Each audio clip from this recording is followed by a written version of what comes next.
Imagine being born into a world where your worth was decided the moment you arrived, not by your spirit or your smarts, but by something as simple as your gender. A world where the family name, the ancestral home, the very land your feet walked on, was destined for someone else, simply because they were a boy. What if your future, your security, even your very identity, hinged on a system that seemed stacked against you from the start?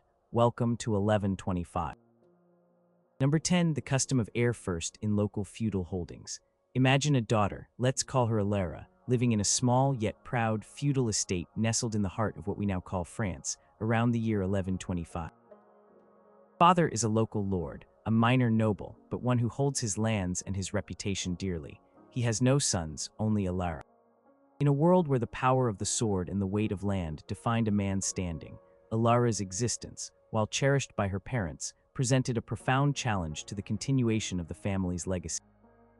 The custom of heir-first meant that if a lord had no male heir, the land, the fief, the very essence of his power and identity, was not simply passed down to his daughter as a matter of right. Instead, it was often understood that the land would revert to the overlord, the more powerful duke or king, from whom the father originally held the land.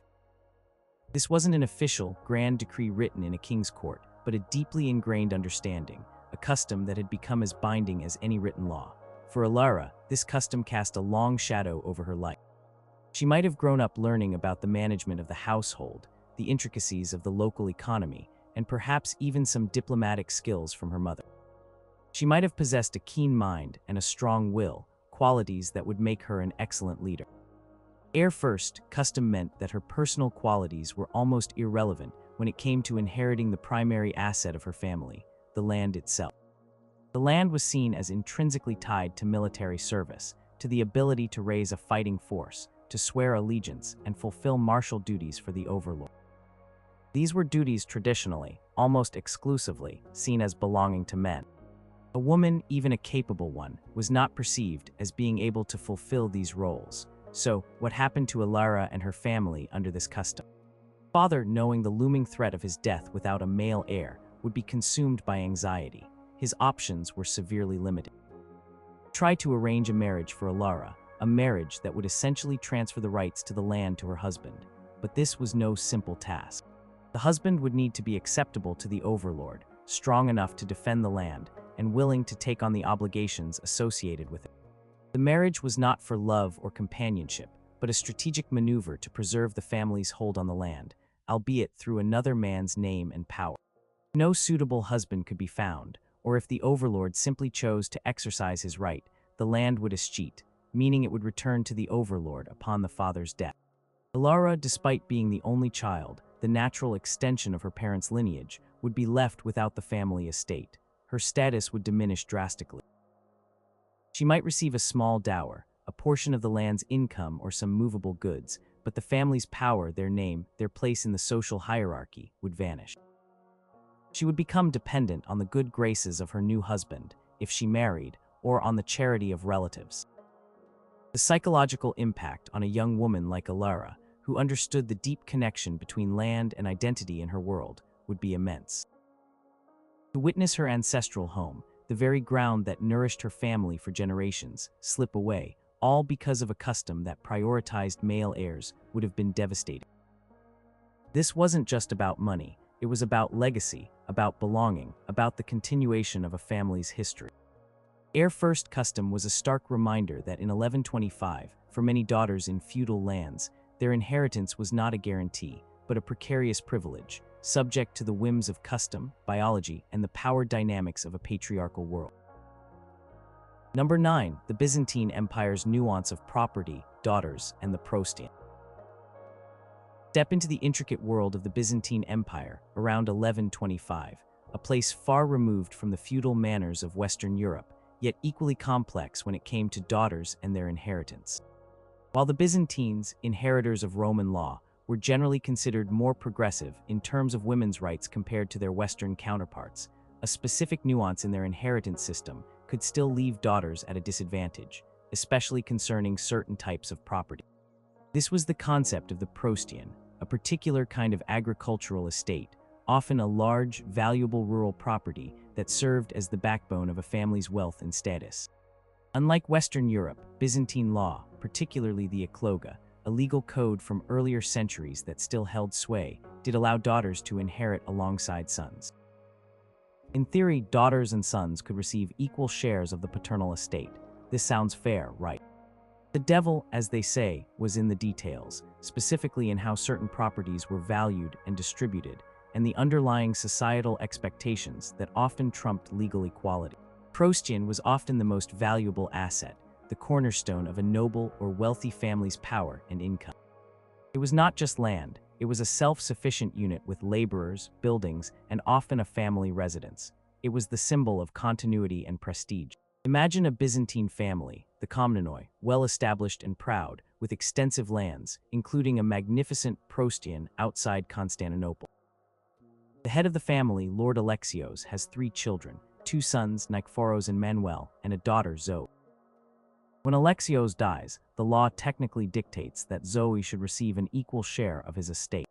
However, the cultural norm and the practicalities of maintaining the family's standing often led to an unequal distribution, particularly concerning the Prostian. While Zoe might receive an equal monetary value or other forms of property, like urban houses, cash, or jewelry, the Prostian itself was very often preferentially, if not exclusively, passed down to the sons. Why was this? Prostian was seen as the enduring asset, the foundation of the family's aristocratic identity and military obligations. It was believed that sons, as the bearers of the family name and the future administrators of the estate, were best suited to manage and preserve this critical asset. Daughters, once married, would typically join their husband's family, and their inheritance, while theirs legally, was often seen as contributing to their husband's household rather than directly bolstering their original family's continuous line. Thus, passing a Prostian to a daughter, who might then take it into another family through marriage, was viewed as a dilution of the paternal family's power and legacy. So, while Zoe might inherit a considerable amount of wealth, perhaps even more than her Western European counterparts, she might be denied the very property that signified her family's long-term power and status. She would receive cash, maybe a townhouse, valuable silks and gems, all of which provided her with security and comfort. The sprawling estate, the ancestral home, the land that had been in her family for generations, would likely go to her brothers. This meant that while she was economically secure, her role in the continuation of the family's primary legacy, its landed power, was diminished. Her brothers would be the ones to maintain the Prostian, to oversee its operations, and to pass it on to their own sons. Zoe, despite her wealth, would implicitly understand that her inheritance, while legally equal in value, was different in kind and in its potential for perpetuating her birth family's aristocratic standing. This subtle yet significant preference for sons regarding the most valuable, symbolic, and strategically important assets ensured that even in a more legally progressive society, daughters often found themselves on an unequal footing when it came to truly inheriting the core of their family's power. It was a societal expectation, often unspoken but deeply understood, that shaped the distribution of wealth in ways that favored the male line for the most critical assets. Number 8. The limited scope of dower and dowry in English law. In England, around the year 1125, a daughter's inheritance was often narrowly defined and severely limited by the intertwined concepts of dower and dowry. These were not simply gifts or financial contributions. They were the very mechanisms through which a woman might gain access to property upon marriage, yet they simultaneously marked the boundaries of her claims to her birth family's estate. For many English daughters of this era, the dowry she brought to her marriage and the dower she might receive from her husband's estate upon his death represented the sum total of her inheritance rights, effectively cutting her off from a significant, or even any, share of her paternal estate, especially land. Let's consider Aveline, a young woman from a respectable land-holding family in Norman England. Her father, a knight, owned several manors. As the eldest daughter, Aveline might have hoped for some share of her family's wealth. However, the burgeoning common law traditions and the pervasive influence of feudalism dictated that her brothers, particularly the eldest, would inherit the land. Aveline's expectation was not an equal division of her father's manors, but rather a dowry to facilitate her marriage. This dowry was a payment, or a transfer of goods, or a small parcel of land, given by Aveline's father to her husband at the time of their wedding. purpose was to provide for Aveline's support within her husband's household and to acknowledge her contribution to the marital union.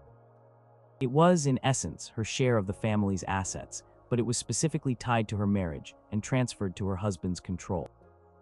The amount of Aveline's dowry was subject to negotiation and depended heavily on her family's status and wealth. It was not a fixed proportion of her father's estate, but rather a customary or agreed upon sum or property that was considered adequate to secure a marriage to a man of suitable standing. Once this dowry was provided, Aveline's claim to her father's remaining estate was largely extinguished. Her brothers would inherit the vast majority, if not all, of the land, titles, and other significant assets. Her dowry, while perhaps substantial enough to secure her a good marriage, was a finite sum, and it meant she would not participate in the long-term growth or retention of her birth family's patrimony. The other side of this coin was dower. Dower was the provision made for a wife out of her husband's property, which she would be entitled to use and receive income from if she survived him. Typically, this was 1/3 of the lands he held at the time of their marriage. So if Aveline's husband, Sir William, died, she would be entitled to 1/3 of his lands for her lifetime. This provision was crucial for a widow's survival and independence. However, it was a right of use for her lifetime, not ownership in fee simple. Upon her death, these dower lands would revert to her husband's heirs, usually his sons or other male relatives. She could not sell them, mortgage them, or bequeath them to her own children if those children were not her husband's heirs. The unfairness for Aveline lay in several crucial aspects. First, her inheritance from her father was channeled almost exclusively through her marriage, not as a direct transfer of wealth she controlled. Second, the dowry she received was essentially swallowed by her husband's estate. It was his property to manage and use. Third, her dower rights, while providing security, were temporary and limited. She could not pass on the dower lands to her own daughters or other chosen heirs. The system ensured that land, the primary source of power and wealth, remained largely within the male line of families, whether her birth family or her husband's family. Aveline and countless daughters like her in England around 1125, their role in the economy and society was often to facilitate alliances through marriage and to provide heirs. Their inheritance was a means to achieve these ends, rather than an independent source of power or legacy for themselves. It was a stark reality that reinforced the patriarchal structures of the time, where land and long-term wealth were firmly held in male hands, and a daughter's share was merely a means to an end, her true economic agency deeply constrained.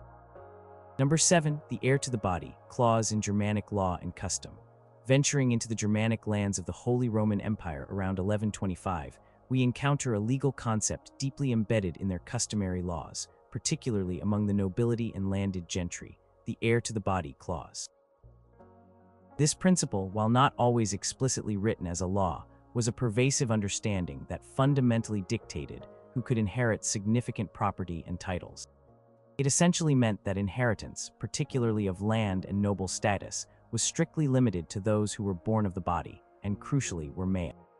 Daughters, this custom erected an almost insurmountable barrier to inheriting the family's core assets, pushing them to the periphery of their birthright. Consider the family of Count Rudolf of Saxony. He has a promising son, Friedrich, and a vibrant daughter, Gisela. Family estate, a vast and fertile territory, along with the title of count, are the bedrock of their power and influence. Under the heir to the body custom, it was understood that Friedrich, as the male child, was the legitimate and preferred successor to both the land and the title. Gisela, despite being equally born of the body of Rudolf, was implicitly excluded from this primary line of succession simply because she was female. The concept was not just about male preference. It often carried an inherent belief that women were not suitable to hold, manage, or defend large territorial holdings, or to fulfill the military and political obligations that came with noble status. This custom meant that if Count Rudolf had only Gisela and no sons, the situation would be dire for the family's continuity. The land and title would not automatically pass to Gisela. Instead, it would likely revert to the overlord, or more commonly, be absorbed by a male relative, a brother of Rudolf, or a cousin who would then marry Gisela off, if at all possible, into another noble family, often stripping her of any significant claim to her original patrimony. purpose in this scenario would be reduced to a strategic marriage alliance, linking her family's depleted legacy with another, stronger lineage. The implications for Gisela were profound.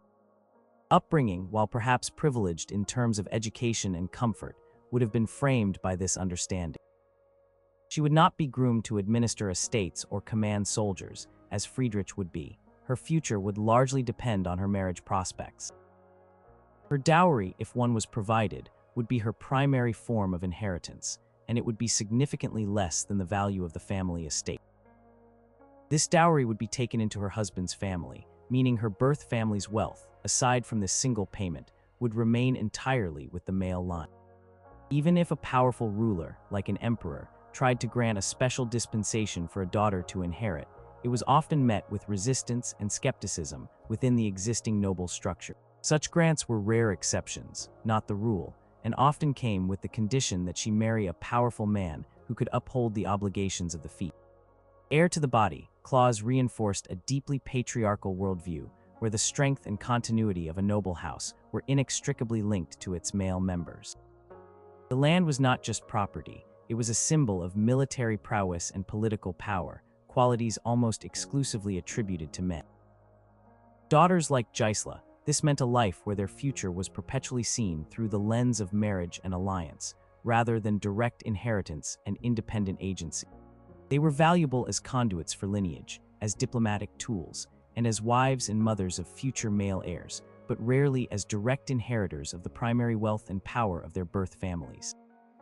Heir to the body clause, therefore, wasn't just a legal formality. It was a deeply ingrained cultural principle that fundamentally shaped the lives and limited the economic and social aspirations of daughters in the Germanic lands of 1125, ensuring that the vast majority of their patrimony was always destined for their brothers or other male kin. Number 6. Exclusion from office and public dignity in Islamic law. Around 1125, in lands governed by Islamic law, from Al-Andalus in modern-day Spain to the Abbasid Caliphate in the east, daughters certainly had a right to inheritance, a significant departure from many Western systems. Islamic law, derived from the Quran and Sunnah, explicitly allocates shares of an estate to various relatives, including daughters. This is often cited as a progressive aspect of medieval Islamic jurisprudence. However, while daughters were guaranteed a share of wealth, they were universally excluded from inheriting public offices, titles, and positions of political or judicial authority, which were often inextricably linked to family wealth and status. This exclusion, while not directly about the division of movable property or land, deeply impacted a daughter's ability to inherit and wield the full spectrum of her family's power and influence. Let's consider the family of a prominent judge, a Qadi in Cordoba, Al-Andalus. Qadi Abu Bakr has two sons, Omar and Yusuf, and a daughter, Fatima. According to Islamic law, upon Abu Bakr's death, Fatima would inherit a share of her father's estate, typically half of what a son would receive. So if Omar and Yusuf each received 2 parts, Fatima would receive 1 part. This meant she would indeed inherit land, money, and other valuables. She had a clear, legally defined right to property, something many Western daughters could only dream of. However, the real power and prestige of Abu Bakr's family lay not just in their wealth, but in his respected position as a Qadi, a judicial authority, and his connections within the court and the scholarly elite. These were positions of public dignity, authority, and influence. These were not inherited by any of his children, male or female, in the direct sense that a title might be inherited in Europe. The path to such positions was almost always through family connections, patronage, and education. These roles were exclusively for men. While her wealth gave her a measure of economic independence and security, it did not grant her access to the public sphere of power and decision-making that was often inextricably linked to high family status. Her brothers, through their inheritance and their gender, had avenues open to them that were completely closed to her. Could leverage their inherited wealth to gain greater influence and prestige in the public domain, effectively inheriting the potential for public dignity that their father enjoyed. This distinction is crucial. It meant that while daughters inherited wealth, they did not inherit the means to translate that wealth into public authority or political power in the same way sons could. Financial inheritance would allow her to live comfortably, to manage her own household, and perhaps to engage in charity or trade indirectly through agents. But it would not allow her to sit in a council, lead a community, or issue judgments. True inheritance of public dignity, the intergenerational transfer of political and social capital that went beyond mere wealth, was implicitly or explicitly reserved for sons. Tima, this meant her inheritance, while valuable, came with an invisible ceiling, limiting her sphere of influence primarily to the private domain, while her brothers moved freely within the public arena, leveraging their family name and inherited resources to perpetuate the family's influence in the highest echelons of society. Number 5. The system of wardship and marriage in English feudalism. In England, around the year 1125, the system of wardship and marriage under feudal law was an incredibly unfair and often brutal reality for daughters who were heiresses. This wasn't a direct inheritance law per se, but rather a mechanism that stripped young female heirs of their agency and effectively diverted the control, if not the direct ownership, of their inherited lands into the hands of the king or a powerful lord. It was a stark reminder that even if a daughter was the sole heir to a feudal holding, her control over that inheritance was precarious, subject to the whims and financial interests of her feudal superior.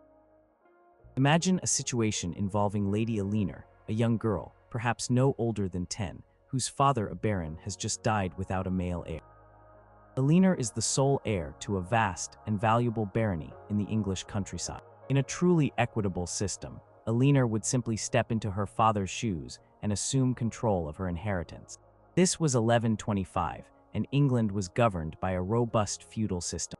Barony was held by Elara's father from the king, in exchange for military service and other feudal dues.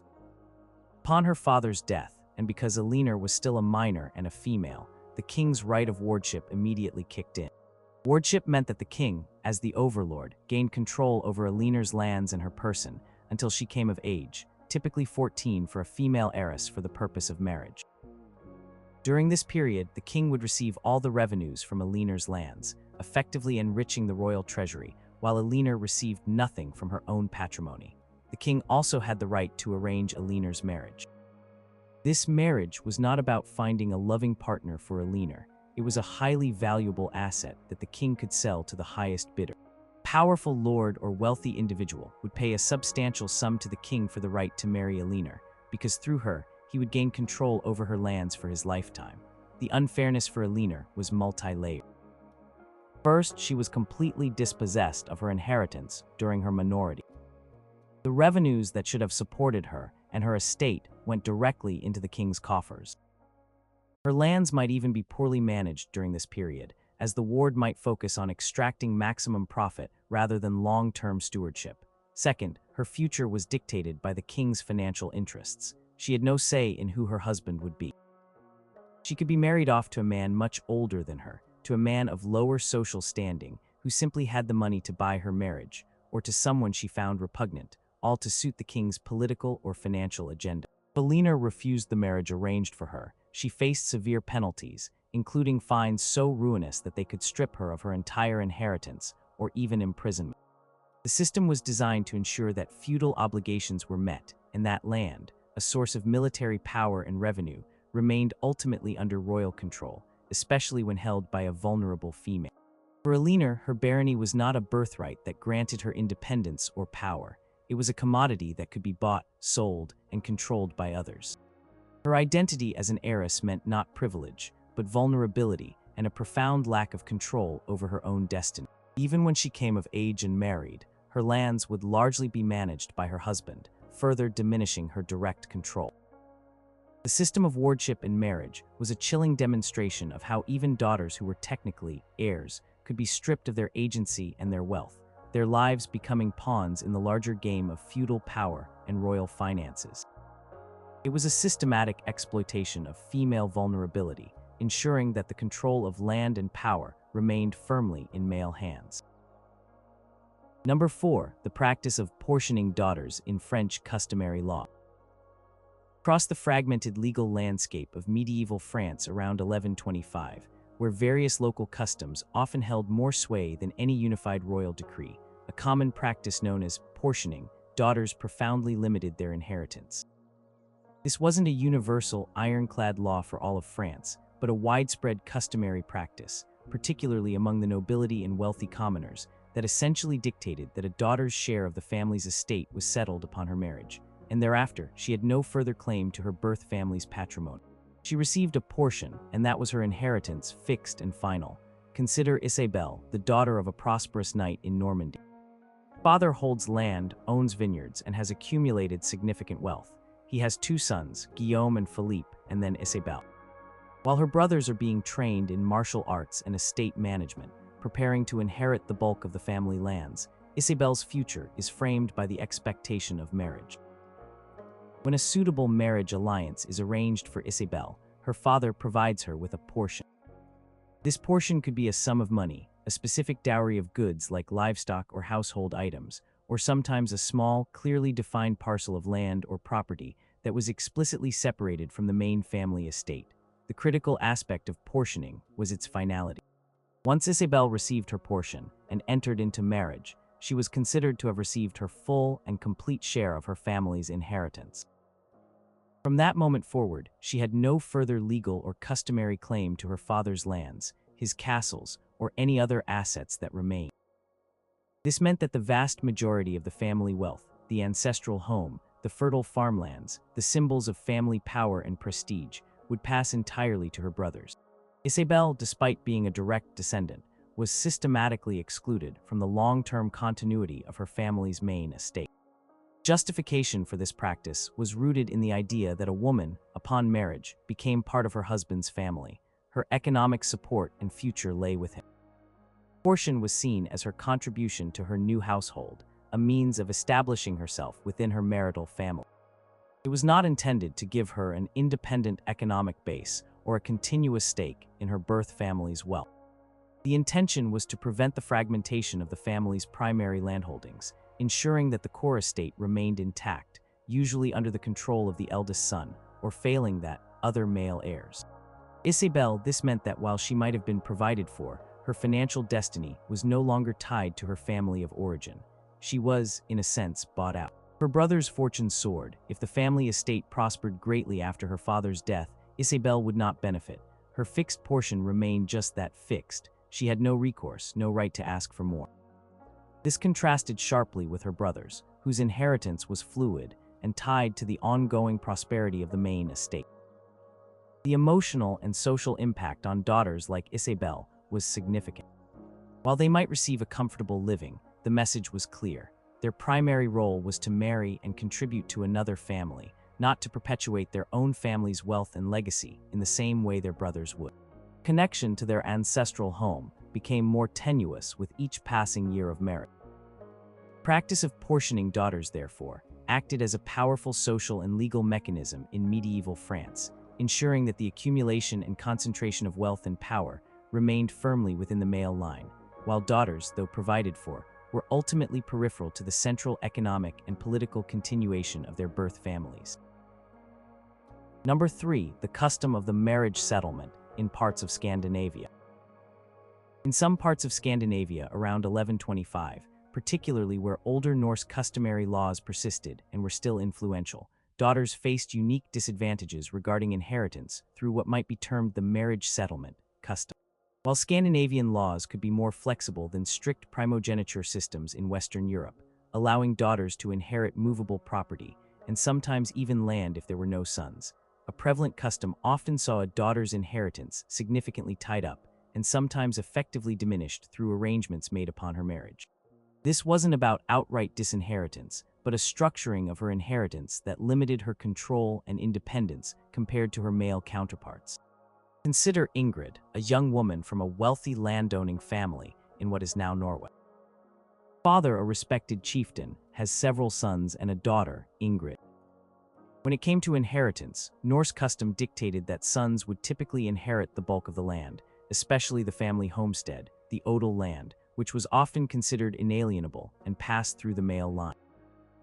Daughters, however, were entitled to a share, often referred to as fedrens jord or ancestral land, but this share was often put into the context of her marriage. Instead of a daughter receiving her full, independent share of the family wealth outright, her portion was often transferred as a marriage settlement to her husband upon their wedding. This settlement might consist of movable goods like silver, textiles, or cattle, or a specific parcel of land.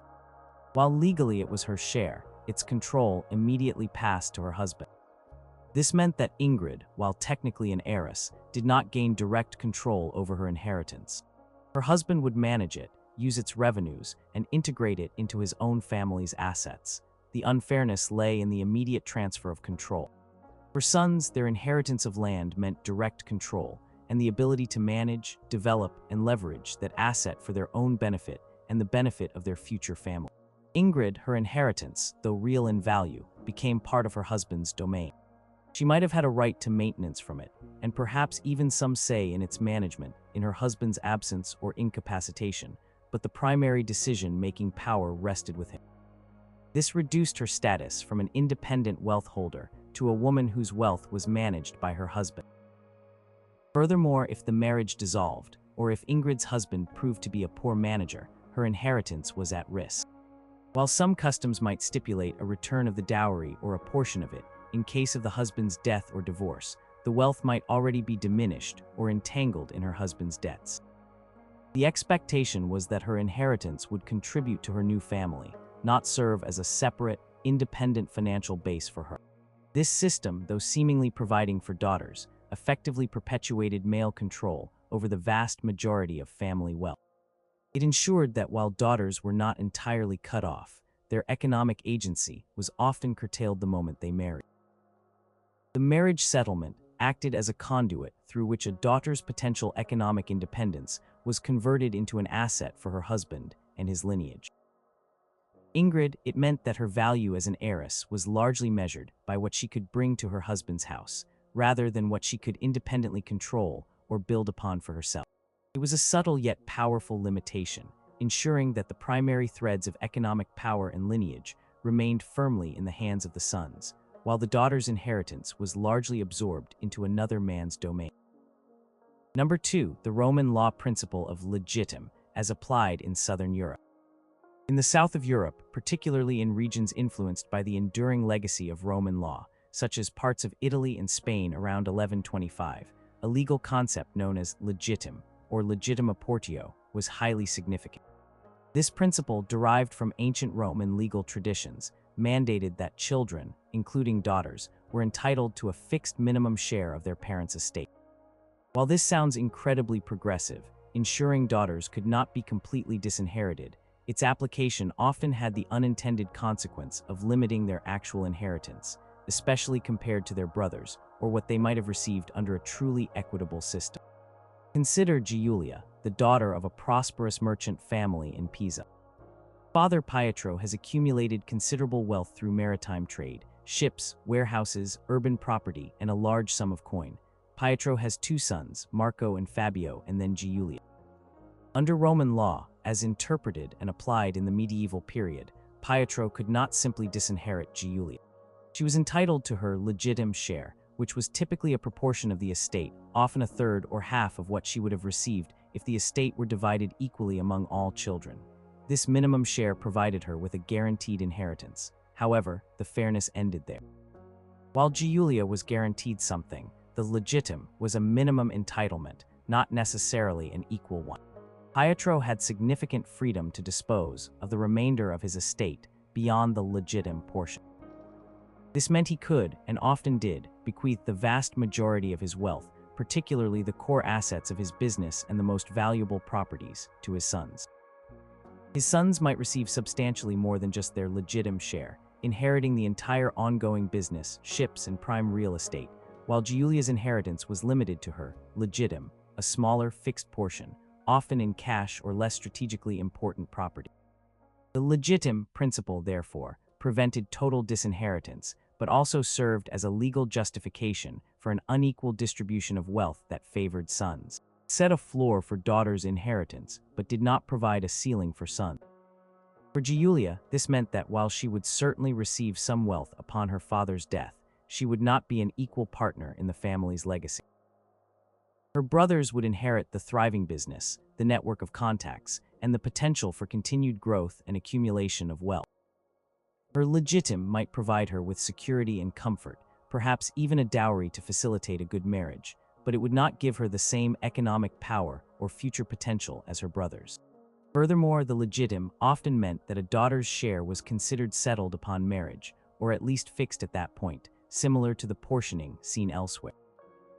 While the legal framework ensured she wasn't left destitute, it enabled a societal practice where the main family wealth and its sources were preserved for the male line. Father, knowing his sons were the inheritors of the family's name and business, would use his testamentary freedom to ensure they received the lion's share, leaving just the legally mandated minimum for his daughter. For Giulia, this reality meant that while she was fortunate to have any inheritance at all in a world where many women had none, her share was ultimately constrained by a legal principle that, despite its protective veneer, still facilitated and formalized gender-based inequality in wealth distribution. She would be financially stable, perhaps even well off, but she would never wield the same economic influence or inherit the same engines of prosperity as her brothers, precisely because the legitim set a minimum, not a standard of true equality. It was a subtle but profound limitation, ensuring that the primary economic power and future belonged to the sons, even when daughters were legally entitled to a portion of the estate. Number 1. The principle of male primogeniture in Western European nobility. Around the year 1125, the most pervasive and overwhelmingly unfair inheritance law for daughters across much of Western Europe, particularly among the nobility and landed gentry, was the principle of male primogeniture. This custom, which was rapidly solidifying into an unshakable legal norm, dictated that the entire estate, the land, the titles, the castles, the very legacy of a noble family, was inherited exclusively by the eldest son. Daughters, this meant a systematic and near total exclusion from their birthright, rendering them economically dependent and socially marginalized within their own families. Imagine Lady Philippa, a spirited and intelligent daughter born into a powerful baronial family in England or a count's family in the Holy Roman Empire. She might have grown up observing her father manage vast estates, command knights, and engage in intricate political maneuvers. She might have possessed a keen understanding of agricultural practices, the family finances, or diplomatic relations. However, all of this knowledge and potential was irrelevant in the face of primogeniture. Her father had a son, Edmund, perhaps younger than Philippa. Despite Philippa's seniority or capabilities, the entire inheritance, the ancestral castle, the hundreds of acres of farmland, the tenants, the feudal dues, and the noble title, was destined for Edmund. The rationale behind male primogeniture was multifaceted and deeply ingrained. It was argued that it prevented the fragmentation of large estates, ensuring that powerful landholdings remained intact and militarily viable. It also aimed to prevent disputes over inheritance, providing a clear, undisputed line of succession. Crucially, it was believed that only a man could effectively fulfill the military obligations associated with landholding, leading an army, or upholding the honor of the family in a martial society. Women were generally deemed incapable of these duties, and therefore incapable of inheriting the means to perform them. For Philippa, the implications of primogeniture were devastating. She would receive no part of the family lands or titles. Her entire future security and status depended on her father arranging a suitable marriage for her. Her inheritance, if one could even call it that, would be limited to a dowry, a sum of money, or a small portion of movable goods provided to her husband upon their wedding. This dowry was typically a one-time payment, far less than the value of the family estate, and it was given over to her husband's control. Once married, her claim to her birth family's assets was essentially extinguished. The psychological impact on Philippa would be immense. She would grow up knowing that her home, her family's name, her very identity, would one day pass to her brother, while she would be expected to leave it all behind and become part of another family. Her worth was measured not by her ability to contribute to her birth family's legacy, but by her capacity to secure a strategic marriage that benefited her family through alliance, and to produce male heirs for her husband's line. Personal aspirations, her desire for independence, her intellectual capabilities, were all secondary to her role as a bargaining chip in the marriage market. In the extreme case, if Philippa had no brothers, and her father died without any male heirs, the situation became even more precarious. The land might then fall to a distant male cousin, or revert to the king or a more powerful lord. Philippa, despite being the direct descendant, would be relegated to the status of an heiress, whose inheritance was problematic. She would then become a highly desirable marriage prospect for a powerful man who could effectively take control of her lands through marriage, but her own agency would be severely diminished, her future dictated by others' interests. Primogeniture was not just a legal rule, it was a societal blueprint that defined gender roles, power structures, and the flow of wealth for centuries. Daughters like Philippa in 1125, it meant a life where their family's vast fortunes and powerful legacies would forever bypass them, remaining firmly within the male line, leaving them with little direct control over their own economic destinies, and forever cementing their subordinate position within a society that valued male heirs above all else.